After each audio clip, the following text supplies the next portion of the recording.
বৃহস্পতিবার দিল্লিতে ইন্ডিয়ার বৈঠকে অভিষেক, শুক্রে মমতার পরামর্শে কমিশন ঘেরাওয়ের আগে জোট বাঁধছেন বিরোধীরা।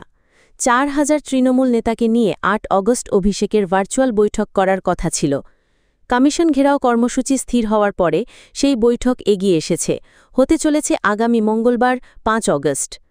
তৃণমূল নেত্রী মমতা বন্দ্যোপাধ্যায়ের পরামর্শে ৮ অগস্ট শুক্রবার দিল্লিতে জাতীয় নির্বাচন কমিশনের দফতর ঘেরাও করতে চলেছে বিরোধীরা। ভোটার তালিকার বিশেষ নিবিড় সমীক্ষা এসআইআরে কারচুপুর অভিযোগ তুলেছে তৃণমূল-সহ বিরোধীরা। তার আগে ৭ অগস্ট দিল্লিতে বৈঠকে বসতে চলেছেন বিরোধী জোট ইন্ডিয়ার শরিক নেতারা। সেই বৈঠকে যোগ দেবেন তৃণমূলের সর্বভারতীয় সাধারণ সম্পাদক অভিষেক বন্দ্যোপাধ্যায়, এমনটাই তার দফতর সূত্রে জানা গিয়েছে। বৈঠকের পরে নৈশভোজ রয়েছে বলে খবর। সূত্রের খবর, ওই বৈঠকে কমিশন ঘেরাও কর্মসূচির রূপরেখা তৈরি করতে পারেন বিরোধী নেতারা। বাদল অধিবেশনের আগে ভার্চুয়াল বৈঠকে বসেছিল বিরোধীরা। সেখানে পহেলগাঁও এসআইআর নিয়ে আলোচনা হয়।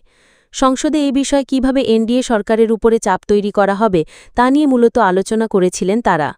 এবার দিল্লিতে আগামী বৃহস্পতিবার বৈঠকে বসতে চলেছেন বিরোধীরা।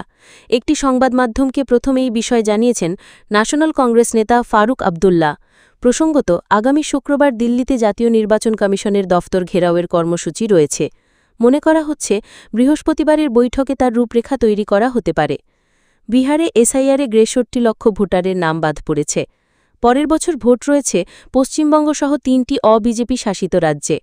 তাই এই এসআইআর নিয়ে কারচুপির অভিযোগের বিষয়টি জাতীয় স্তরে নিয়ে যেতে চাইছেন তৃণমূল নেত্রী মমতা বন্দ্যোপাধ্যায়। তার পাশাপাশি এই বিষয়টি নিয়ে সরব তামিলনাড়ু, কেরলের শাসক দলও। ওই দুই অবিজেপি শাসিত রাজ্যেও রয়েছে ভোট। মনে করা হচ্ছে বিরোধীরা একসঙ্গেই এসআইআর প্রক্রিয়া নিয়ে সরব হতে চাইছে। ৮ তারিখের কমিশন ঘেরাও কর্মসূচিতে উপস্থিত থাকার সম্ভাবনা রয়েছে অভিষেকের। দিন ৩ আগে অভিষেককে প্রশ্ন করা হয়েছিল কমিশন কি ঘেরাও হবে।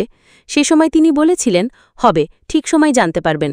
মনে করা হচ্ছে এই কর্মসূচিতে অভিষেকের একটা ভূমিকা থাকতে পারে। ৮ অগস্ট অভিষেকের ৪,০০০ তৃণমূল নেতাকে নিয়ে ভার্চুয়াল বৈঠক করার কথা ছিল। কমিশন ঘেরাও কর্মসূচি স্থির হওয়ার পরে সেই বৈঠক এগিয়ে এসেছে, হতে চলেছে আগামী মঙ্গলবার ৫ অগস্ট। তারপরেই ৭ অগস্ট বিরোধী জোট ইন্ডিয়ার বৈঠকে যোগ দিতে চলেছেন তিনি।